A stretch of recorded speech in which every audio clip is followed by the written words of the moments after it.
Alright, let's do this. Imagine getting a 911 call from someone you know, frantic and about a hazmat spill. But it's a deepfake AI. That's SWATTING 2.0, and it's a lot scarier than you think. That's coming up next on TiPS, Today in Public Safety. Welcome to TiPS, Today in Public Safety, your go-to podcast for today's breaking stories and public safety news. Here's your host, Fletch, with today's tips.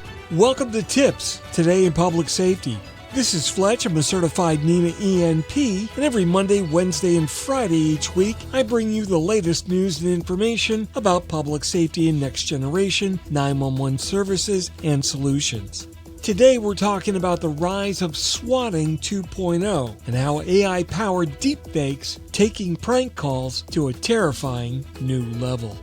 SWATTING on steroids. SWATTING is where someone falsely reports an emergency intended to trigger an armed police response.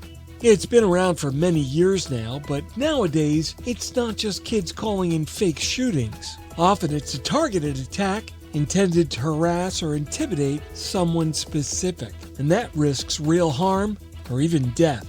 Enter generative AI. With modern tools that clone voices and realistic deepfake video, bad actors can create near-perfect impersonation of bosses, coworkers, or even emergency dispatchers.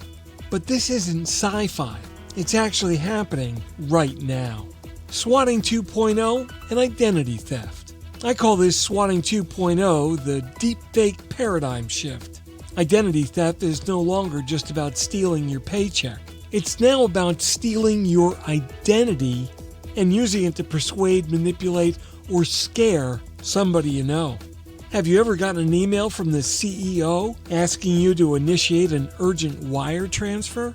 Well, it's the same concept, except live and AI-powered. And you'd be shocked on how realistic it is.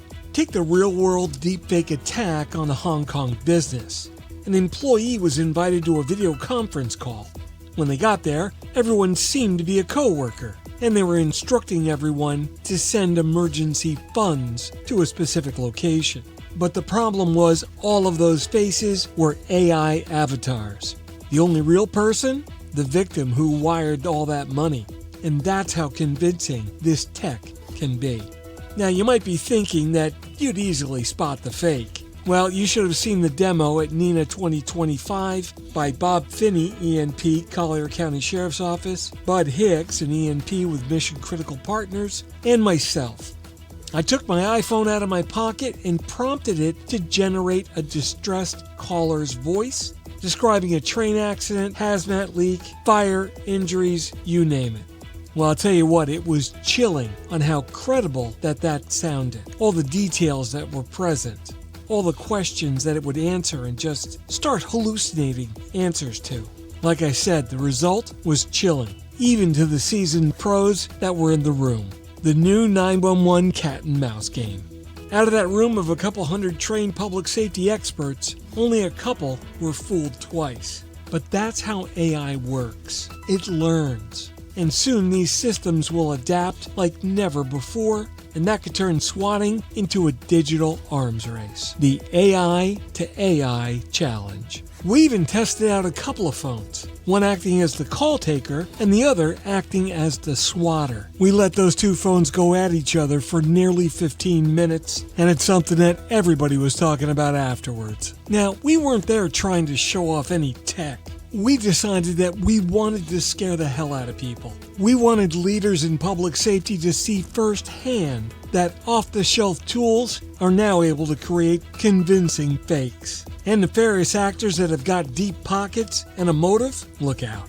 Don't be an ostrich over this. If you were in that room, you'd know this isn't hypothetical drama. And while there's no easy answers yet, I'm confident that solutions are coming. And trust me, we need them, and fast. So my advice to public safety professionals, stay vigilant, validate everything, question everyone, because we're definitely not in Kansas anymore. That wraps up this episode of TiPS, Today in Public Safety. I hope this podcast was educational for you, and you're taking away a little something extra. If you enjoyed what you heard, please drop a like, Be sure to tell your friends, and don't forget to take a second to leave a comment and let us know what you thought. If you have any questions or you just want to suggest a topic for a future episode, reach out to me on social media at Fletch911. Who knows, maybe your idea will be the core of a future podcast. Well, that wraps it up for today. Thanks so much for listening. And if you're in public safety, thanks for what you do every single day.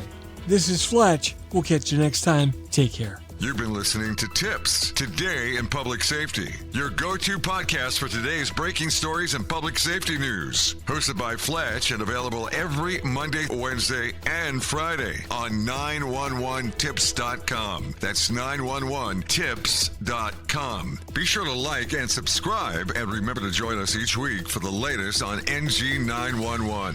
I am Spider Harrison, the official 911 voiceover dude. Catch me on Sirius XM on various channels, including 90s on 9, the 10 spot, and on the Weekend Countdown on Hits 1. Or don't regret it for the rest of your life. Either way, I'm good.